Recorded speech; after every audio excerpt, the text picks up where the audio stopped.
को डेरा गाजी खान लिए चलते हैं, जहां पर पाकिस्तान तहरीक इंसाफ का जलसा जारी है और तहरीक इंसाफ के चेयरमैन इमरान खान खिताब कर रहे हैं। इस क्षण में मैं नहीं समझता कि इतनी तादाद में लोग निकल सकते थे और खास तौर पे ख्वातीन भी निकल सकती थी।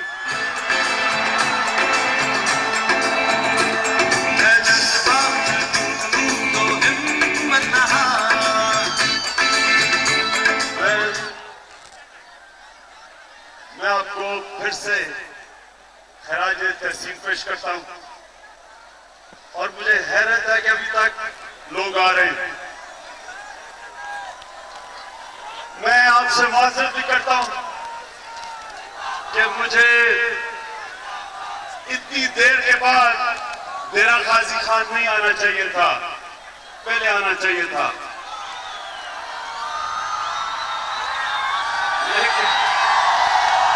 कौन बचाएगा पाकिस्तान?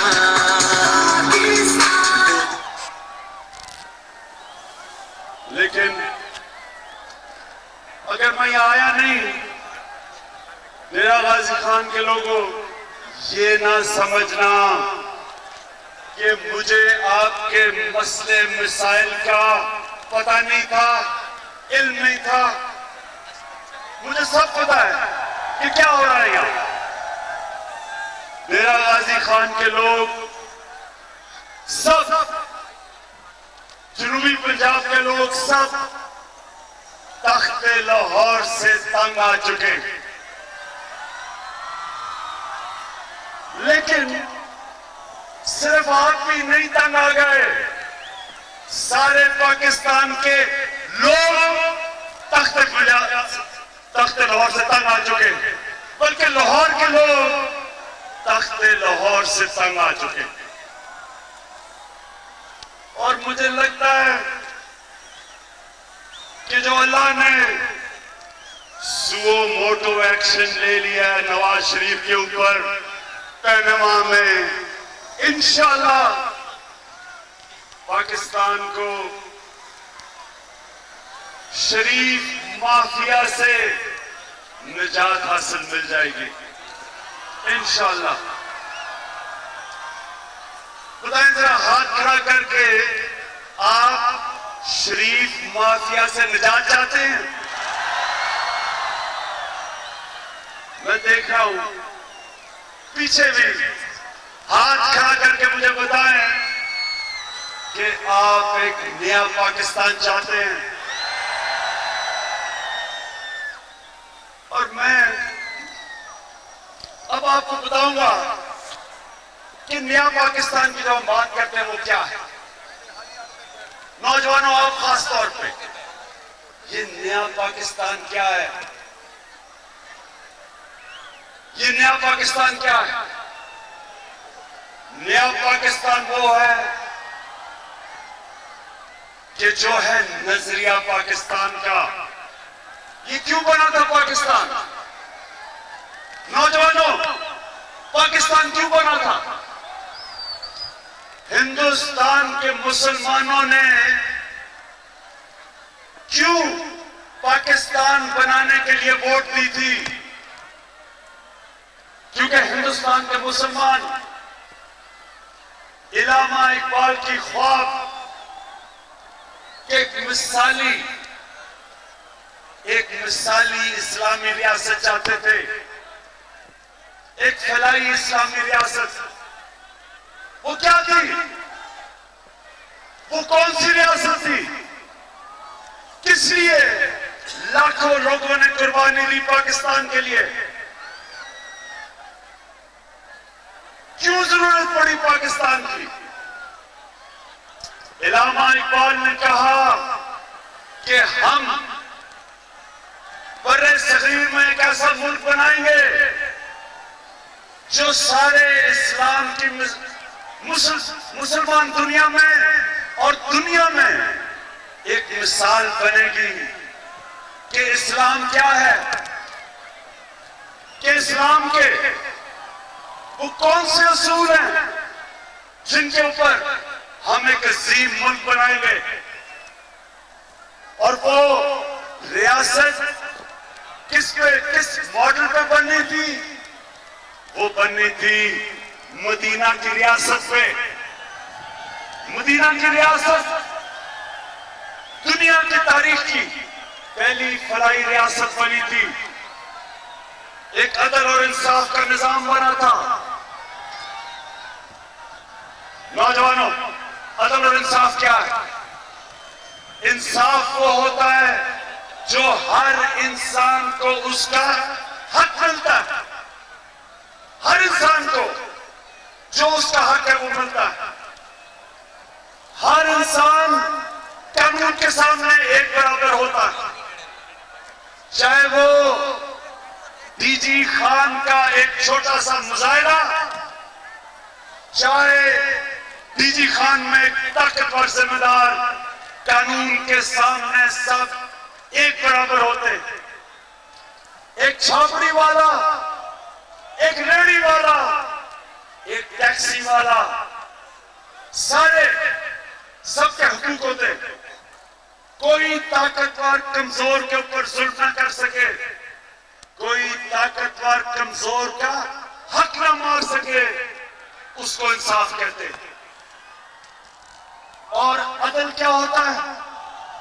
अदल क्या होता है?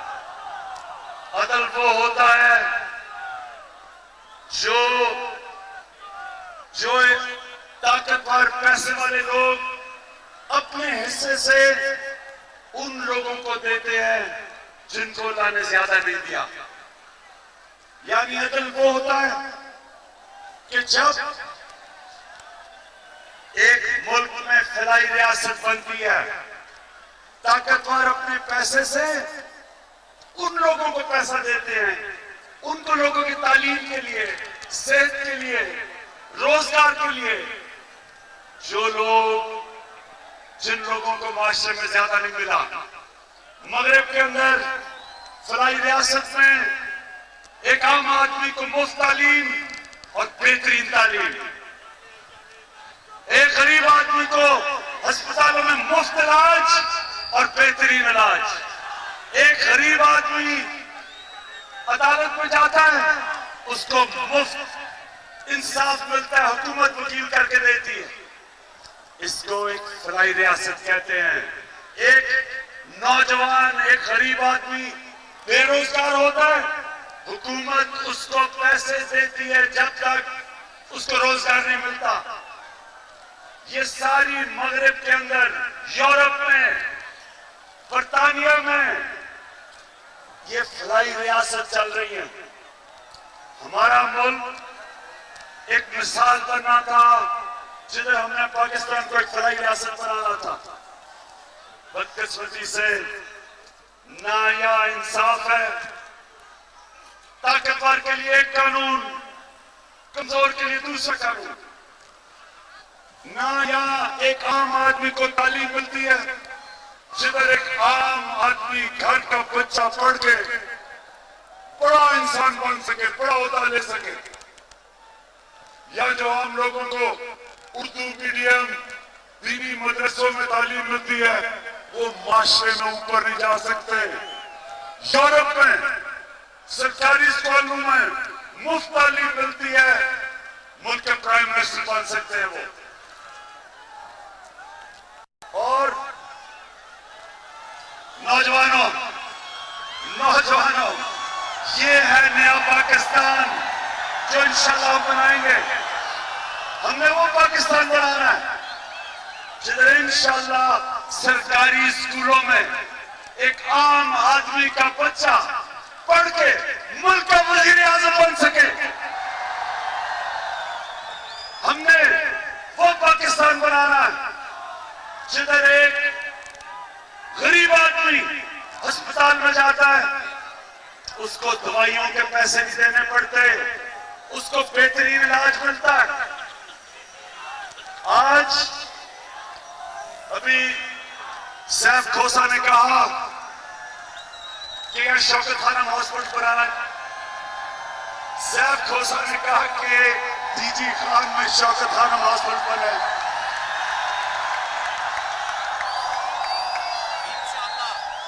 मैं बताता हूं आपको, सैफ इंशाअल्लाह अल्लाह ने जिंदगी दी, कराची का अस्पताल बन गया। उसके बाद कोशिश करेंगे कि डीजी खान के पास एक बेहतरीन अस्पताल बन सके। सिर्फ आपसे वादा तब करूंगा जब मैं ये कर सकूं।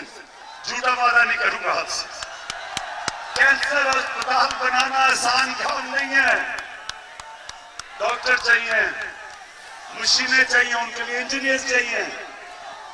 इंशाल्लाह कोशिश करूंगा। लेकिन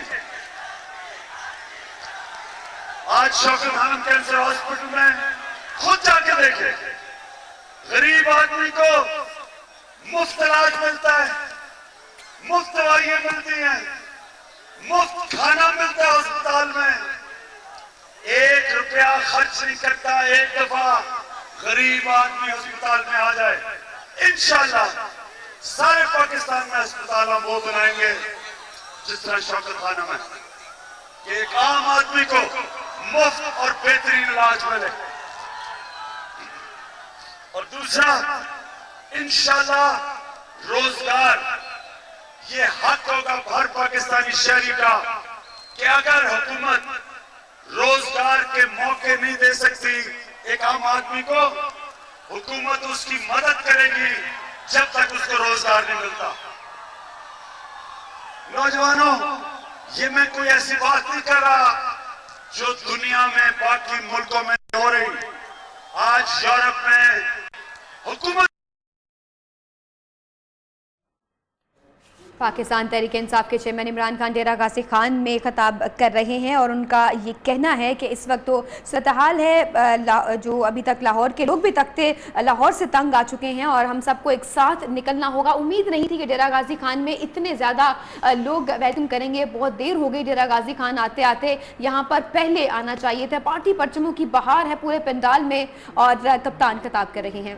बारिश भी होगी, जाना ना, बड़ी जरूरी बातें करनी है। अच्छा जी, अब जरा मैं अपने डेरा गाजी खान के लोगों से खास बात करना चाहता हूं पैनामा की।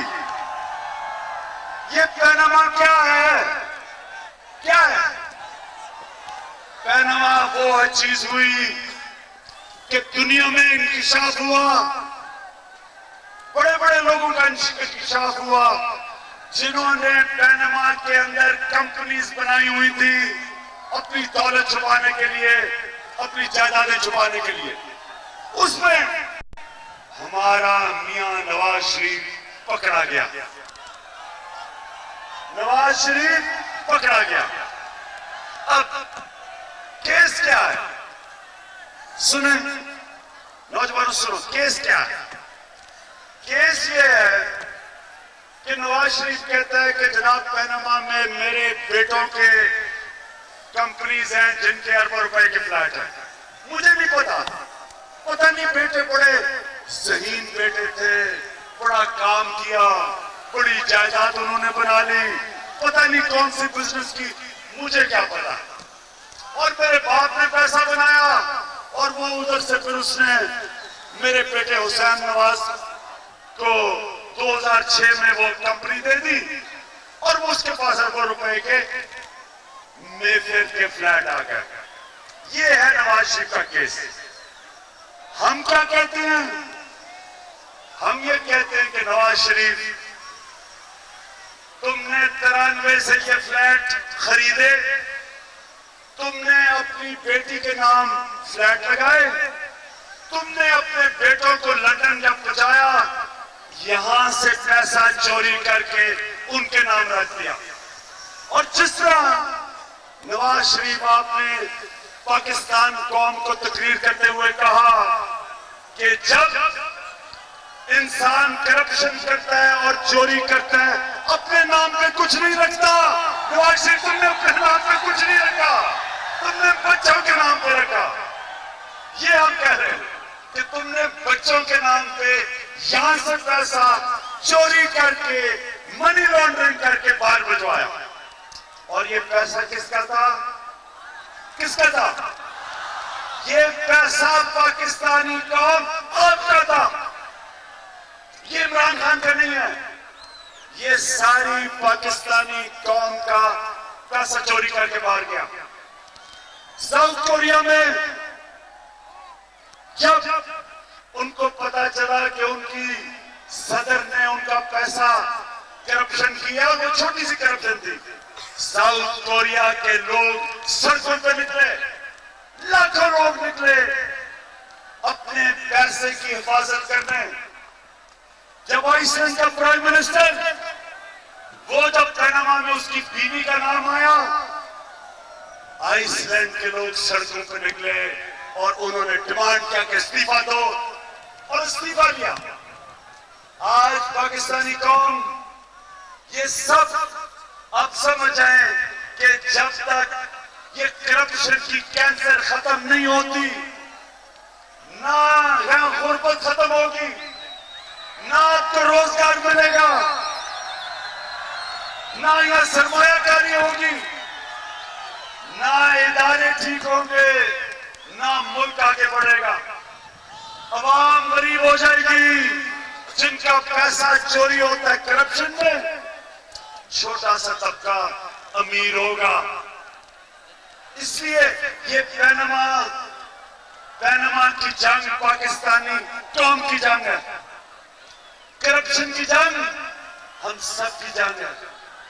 करप्शन की जंग जब जीत गए, पाकिस्तान बदल जाएगा। तो नवाज शरीफ कहते हैं, इनका वकील कहता है कि जनाब 2006 में वेलफेयर की अपॉइंटमेंट्स ली। बीबीसी क्या कहती है? बीबीसी में क्या आया?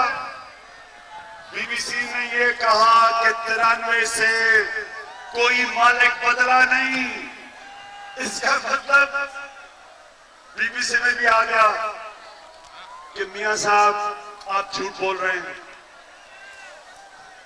और बीबीसी ने नहीं कहा, एफआईए की रिपोर्ट है 98 में कि मियां साहब आपने पैसा मनी लॉन्ड्रिंग करके वेलफेयर की अपॉइंटमेंट्स ली। 98 में बीबीसी का टीवी का डॉक्यूमेंट्री है जो कहती है कि नवाज शरीफ आपने मनी लॉन्ड्रिंग करके पैसे इंग्लैंड लेके गए, काजी फैमिली के बैंक अकाउंट में डाले और उस पैसे से अपॉइंटमेंट्स ली।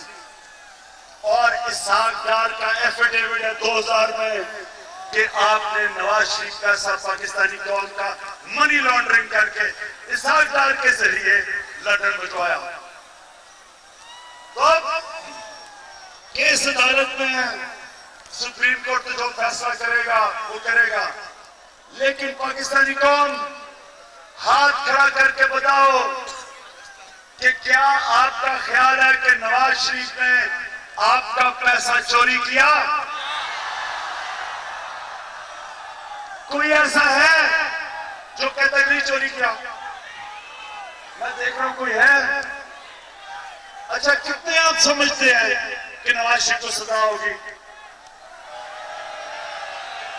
माशाअल्लाह माशाअल्लाह, हम सबको अल्लाह बेईमान है और हमें पाकिस्तान के इंसाफ के निजाम के लिए हम दुआ करते हैं कि पाकिस्तान का इंसाफ का निजाम भी इस मुल्क में ताकतवर और कमजोर को एक ही तरह देखे। आज तक ये नहीं हुआ।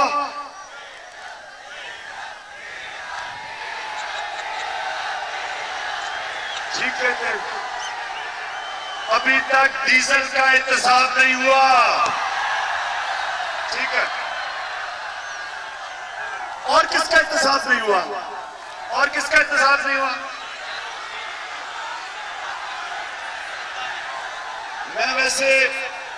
मैंने अपनी करप्शन की क्रिकेट की टीम बना ली है। मैं बड़ी देर से अपनी करप्शन की क्रिकेट टीम बना रहा हूं। कैप्टन नवाज शरीफ होगा उसका। खड़ा है अब इमरान, ठीक करेगा सब कप्तान, नया बनेगा पाकिस्तान, नया बनेगा पाकिस्तान, नया बनेगा पाकिस्तान। सच के खड़ा है अब इमरान, नया बनेगा पाकिस्तान। जी गाजी खान के लोगों, ठंड तो नहीं लग रही? चले तो अच्छा, अब आखिर में छोटी सी पहले मैं पैनामा की बात खत्म कर दूं। केस ये है कि अगर नवाज शरीफ ने यह साबित ना किया कि 93 में कतरी के इनके फ्लैट नहीं थे और कतरी के फ्लैट थे, अगर वो साबित ना कर सका तो नवाज शरीफ आपकी हो जाएगी छुट्टी। और अगर आपने ये साबित ना किया, पैनामा के इंकशाफात में यह साबित होता है कि मरियम नवाज की मलकियत है मेफेयर के अपार्टमेंट्स में, ये आईसीआईजे में इंकशाफ हुआ, ये पैनामा की इंकशाफ है। तो अगर ये साबित हो गया कि मलक इन मेफेयर की फ्लैट्स के मालिका मरियम नवाज है, नवाज शरीफ फिर आपकी छुट्टी हो गई। क्योंकि अगर मरियम नवाज मालिका हो गई मेफेयर के फ्लैट्स में, जो आईसीआईजे कहता है, इसका मतलब कि कतरी का लेटर, कतरी का खत झूठ था। इसका मतलब कि अगर मरियम नवाज की मलकियत है तो मरियम नवाज के पास तो पैसा ही नहीं था। इसका मतलब नवाज शरीफ आपका पैसा है, इसका मतलब आप पकड़े गए। बहरहाल अदालत में केस चल रहा है, हम देखेंगे। अब मैं सिर्फ ये जो मैं नया पाकिस्तान की बात कर रहा हूं, मैं ये फिर से आप आगे बात बढ़ाऊं कि याद रखें, एक कौम जिसका नजरिया खत्म होता है कौम मर जाती है। हमारा नजरिया था कि हमने एक अजीम, एक फलाई रियासत बनानी थी जिसमें इंसानियत थी और इंसाफ था। ये अगर हमने रियासत ना बनाई, जिस तरफ पाकिस्तान जा रहा है तबाही की तरफ जा रहा है। एक छोटा सा टोला मुल्क में हावी होके करप्शन करता है, चोरी करता है, इदारे तबाह करता है, इस मुल्क में अपने बच्चों को आगे ले आता है, मुल्क में जमहूरियत नहीं आने देता। वो दो रास्ते, या हम एक रास्ते पे तबाही के रास्ते पे जाएंगे और या हम वही नजरिया लेंगे पाकिस्तान का जिससे इंशाल्लाह ये अजीम मुल्क बनेगा। जब आप नमाज पढ़ते हैं, आप अल्लाह से एक ही दुआ मांगते हैं कि अल्लाह मुझे उनके रास्ते पे लगा जिनको तूने नेमतें बख्शी, उनके रास्ते पे नहीं जो अपनी तबाही के रास्ते पे गए। एक रास्ता है जिनको अल्लाह ने नेमतें बख्शी, वो अल्लाह के पैगंबर थे जो सारे अदल और इंसाफ के लिए जो जंग लड़ रहे थे, और दूसरी तरफ तबाही का रास्ता था जो अदल और इंसाफ के रास्ते से हट के जुल्म के रास्ते पे चले गए, जिसके मुतालिक हजरत अली ने फरमाया कि कुफर का निजाम चल जाएगा लेकिन जुल्म का निजाम नहीं चल सकता। हमारे सामने दो रास्ते, हम या पाकिस्तान के नजरिए की तरफ जाएं, जद्दोजहद करें अदल और इंसाफ के निजाम के लिए, और या फिर एक तबाही का रास्ता है। इंशाअल्लाह ये जो हमारी करप्शन के खिलाफ जद्दोजहद है, ये है ही अदल और इंसाफ के लिए। ये वो जद्दोजहद है जिसके लिए पाकिस्तान बना था। और इंशाअल्लाह जब हम कामयाब हो जाएंगे, अल्लाह ने हर चीज इस पाकिस्तान को दी है। अल्लाह ने यहाँ तेल दिया है, गैस दिया है, कोयला दिया है, ज़रख़े जमीन दी है, 12 मौसम दी है, एक ऐसी आबादी आप जैसी कौम दी है जो दलेर है, जो कुर्बानियां देने वाली है। वो कौम है मेहनतकश है। ये वो कौम है जो दुनिया में 5 मुल्कों में वो पाकिस्तान मुल्क है जो सबसे ज्यादा खैरात देते हैं। हम पाकिस्तानी दुनिया के 5 उन मुल्कों में से सबसे ज्यादा खैरात देते हैं, लेकिन ये मुल्क सबसे कम टैक्स देता है। क्यों? हम इसलिए ये कौम टैक्स नहीं देती कि इसके हुक्मरान खुद टैक्स नहीं देते, इसलिए टैक्स नहीं देती। उनका टैक्स हुक्मरानों के ऊपर खर्च होता है, अवाम पे खर्च नहीं होता। उनका टैक्स चोरी होता है, करप्शन में जाता है। जिस दिन इस मुल्क में ऐसी गवर्नमेंट आई जो अवाम का टैक्स दयानतदारी से इकट्ठा करेगी और दयानतदारी से खर्च करेगी अवाम पे, आप यकीन करें हमें 1 रुपया कर्जा नहीं लेना पड़ेगा। कौम अपने पैर पे खड़ी होगी, हमारे पास इतना पैसा होगा, हम अपनी अवाम पे खर्च करेंगे, उनकी तालीम पे, उनकी सेहत पे, अस्पतालों पे, सड़कों पे, इंसाफ पे। वो मुल्क बना सकते हैं जो इसको बनना चाहिए था। डेरा गाजी खान के लोगों, मैं अपनी तकरीर एक चीज से खत्म करता हूं। आज से 10 साल पहले, 12 साल पहले मैं जहाज में जा रहा था, दुबई जा रहा था। मेरे साथ एक आदमी आके बैठ गया और रो रहा था। मैंने उससे पूछा क्या वजह है, क्यों रो रहे हो? मैंने समझा कि ये हवाई जहाज से डरता है, कई लोगों को डर लगता है जहाजों से कि गिरना पड़े। तो मैंने उससे पूछा क्यों रो रहे हो? कहता जी मुझे अपने बच्चे याद आ रहे हैं। मैंने पूछा क्यों याद आ रहे हैं? कहता जी मेरे 9 बच्चे हैं, मैं दुबई में काम करने जा रहा हूं, मजदूरी, और 2 साल के बाद वापस आऊंगा। 2 साल के बाद अब मेरी अगली छुट्टी होगी। मैंने सोचा कि बेचारा 2 साल के बाद अपने बच्चों को और बीवी को मिलेगा। मैं सोचा कि अल्लाह हमने अपने मुल्क से क्या किया कि ये अल्लाह ने इतना अजीम मुल्क हमें दिया। हम अपने लोगों को रोजगारी नहीं दे सकते कि बेचारे एक आदमी को अपने बच्चों को छोड़ के 2 साल के लिए मजदूरी करने के बाद फिर छुट्टी पे आएगा, 2 साल तक बच्चे नहीं देखेगा। मैं अपने बच्चों को 2 महीने ना देखूं तो मैं तकलीफ होती है, याद आते हैं। ये आदमी 2 साल तक अपने बच्चे नहीं देखेगा।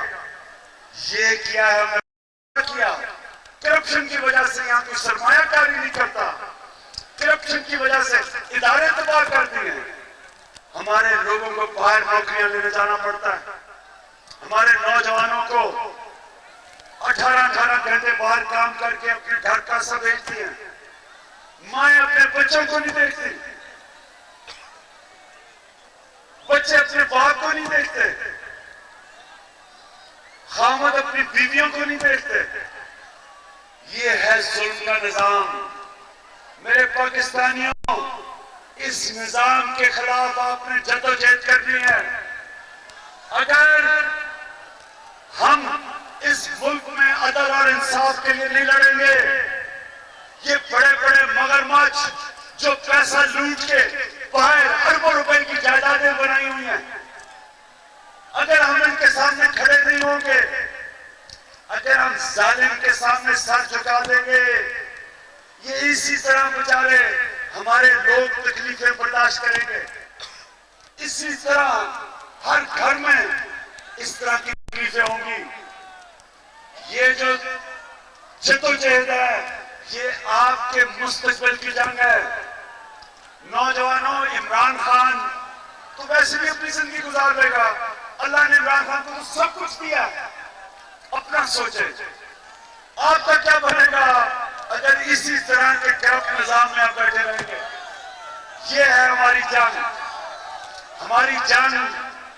हमारी जंग उस पाकिस्तान के लिए जिधर बड़े बड़े डॉक्टरों को हम असेंबलियों में ना डाले, जेलों में डाले। 8 दिन डीजी खान के जेल में मैंने गुजारे, 8 दिन डीजी खान के जेल में गुजारे। सारे गरीब लोग नजर आए मुझे, कोई ताकतवर डाकू नहीं नजर आया। सारे बेचारे गरीब लोग, छोटी छोटी चोरियों करने वाले, हजारों की चोरियों में। एक वो लड़का आता था, कमरा साफ करता था मेरा। मैंने उससे पूछा, क्या तुम्हारा जुर्म है? कहता जी, घर में भूख थी, बाप मेरा बेचारा काम नहीं कर सकता था बीमारी की वजह से, बहन भाइयों के लिए मैं अकेला था जो कि कोई रोजगार लेके आऊं, पैसे बनते नहीं थे,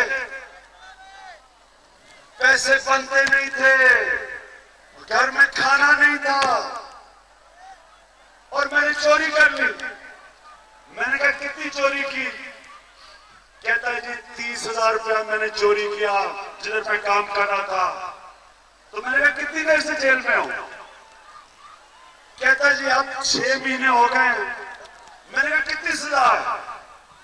कहता जी उन्होंने मुझे 3 महीने की सजा दी थी, 6 महीने हो गए हैं, मुझे कोई लेने नहीं आया, मुझे पता नहीं मैं निकलूं कैसे। अब ये सोचे कि 30,000 मजबूरी में बेचारा चोरी करता है। चोरी बुरी है, नहीं करनी चाहिए किसी को, लेकिन एक तरफ देखें कि 30,000 की चोरी में बेचारा एक कमाने वाला घर में कमाने वाला जेल में, और दूसरी तरफ अरबों रुपए की चोरी। ये जो नवाज शरीफ है, ये नवाज शरीफ एक करप्शन के माफिया का सरदार है, ये अकेला नहीं है। ये करप्ट माफिया को बचा रहा है, इसके साथ पूरा करप्शन का माफिया, अरबों रुपए की इसकी जायदाद है भाई। मैं जो पैनामा में जो इंकशाफ हुए वो कुछ नहीं है, वो तो थोड़े से पैसे हैं। इसके पास कम से कम 500 अरब रुपए की जायदाद और बैंक बैलेंस बाहर पड़े हैं इसके खानदान के। ये आपका पैसा है। जो आदमी अरबों रुपए की चोरी करता है, उसका वकील सुप्रीम कोर्ट में खड़े होकर कहता है कि जी क्योंकि ये प्राइम मिनिस्टर है, इसके लिए तो आपको बड़े सबूत देने पड़ेंगे। वो बेचारे बच्चा जो डीजी खान में जेल में था, उसको कितने सबूत? उसको कौन सा वकील मिला था? उसके लिए तो वकील ही नहीं था। वो तो बेचारा 3 महीने की जगह अभी तक 6 महीने जेल में था।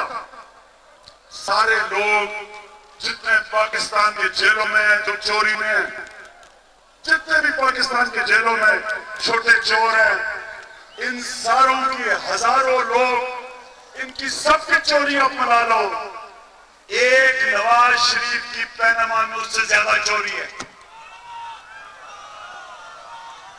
इतने बड़े बड़े डाकू हमारे मुल्क में, जिनको जेलों में होना चाहिए वो असेंबलियों में, और जिनको बेचारे लोगों को माशरे को मदद करनी चाहिए, उनको हमें ना वकील देते हैं, ना रोजगार देते हैं, ना तालीम देते हैं। माँ बाप बीमार हो, बच्चे बीमार हो, ना उनको हम अच्छा इलाज देते हैं, और उनको हमने जेलों में डाला हुआ है। और जो लोग इस मुल्क को तबाह कर रहे हैं, लूट रहे हैं, उनका वकील कहता है कि जनाब आपको तो और सबूत लाने पड़ेंगे, सारी दुनिया को पता है उसने क्या किया है। लेकिन नहीं जी, क्योंकि वजीर आजम है, इसको और सबूत देने पड़ेंगे। मैं तो इंतजार कर रहा हूं कि यही ना वकील उसका कह दे कि जनाब नवाज शरीफ तो प्राइम मिनिस्टर है, इसको इजाजत दे दो चोरी करने के लिए। यही कसर रह गई है। आप कहने का मकसद ये कि पाकिस्तान में ये चोरों को एक पैगाम जा रहा है पाकिस्तान में कि अगर चोरी करनी है तो बड़ा डाका मारना, छोटी चोरी ना करना। छोटी चोरी करोगे तो डीजी खान के जेल में चले जाओगे। कहती है ये कौम इमरान चाहिए। तो मैं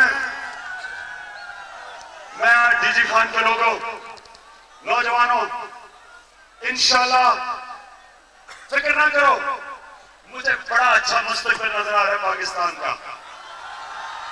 मुझे अच्छा टाइम नजर आ रहा है, क्योंकि मैंने तो अज़म किया हुआ है कि मैंने इन करप्ट डाकुओं का, जब तक मैं जिंदा हूं, मैंने इनका मुकाबला करना है।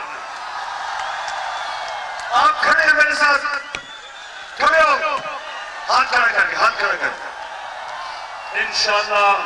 इंशाल्लाह आप मायूस भी होंगे, और मैं जाते जाते क्रिकेट का ये कह दूं, क्योंकि मुझे बड़ी तकलीफ होती है जब मेरी क्रिकेट टीम को बार बार फेंटा पड़ता है। पाकिस्तान का रिकॉर्ड अभी पिछले 5 टेस्ट मैच में बड़ा कंसिस्टेंट रहा है, 5 के 5 ही टेस्ट मैच हार गए हैं। मैं तो कहने लगा था कि नवाज शरीफ को और नजम सेठी को भेज दो मैच खेलने के लिए, कि जब आप सिफारिशी को क्रिकेट बोर्ड का हेड बनाएंगे तो यही होगा। मैं आप सबको दावे से कहता हूं कि क्रिकेट की मुझे समझ है, मैं जितना टैलेंट इस पाकिस्तान में है दुनिया में किसी मुल्क में नहीं है। और अभी तो डीजी खान के नौजवानों को मौका नहीं मिला क्रिकेट खेलने का, लेकिन जो हम निजाम लेके आएंगे क्रिकेट का, सिर्फ मेरिट का सिस्टम लेके आएंगे। एक इदारा बनाएंगे क्रिकेट को, इलाकाई क्रिकेट करेंगे। मैं आपको गारंटी करता हूं कि सिस्टम ठीक कर दिया है। कोई दुनिया की कोई क्रिकेट टीम पाकिस्तान को हरा नहीं सकेगी। अगर थोड़ी देर हारेगी भी फिर वापस आ जाएगी, जिस तरह ऑस्ट्रेलिया की टीम है। डीजी खान, ठंड तो नहीं लग रही? अच्छा, अब सैफ खोसा, सैफ सुने जरा, सैफ खोसा मेरा दोस्त है, लेकिन सैफ को मैं कहना चाहता हूं कि इंशाल्लाह जब तहरीक इंसाफ आएगी, सैफ खोसा आप जैसा सरदार भी, और ये जो गरीब तरीन, ये जो रिक्शे वाले, रेहड़ी वाले, ये और आप सब, आपके लिए एक ही कानून होगा इंशाल्लाह। हमारा कानून किसी में फर्क नहीं करेगा, किसी में फर्क नहीं होगा, इंसानों में फर्क नहीं होगा। जितना बड़ा ताकतवर होगा उतना ही मेरी जिम्मेदारी होगी उसको कानून के नीचे लाने की, और जितना कमजोर होगा, जितना कमजोर आदमी होगा उसके साथ मैं खड़ा होऊंगा। जुल्म नहीं होने देंगे, जुल्म का निजाम खत्म करेंगे। ये बुनियाद होगी नए पाकिस्तान की। अदल और इंसाफ लेके आएंगे, और आप देखें कि ये वो मुल्क बनेगा जो मेरी ख्वाब है कि एक दिन बाहर से लोग पाकिस्तान में नौकरियां ढूंढने आएंगे इंशाल्लाह।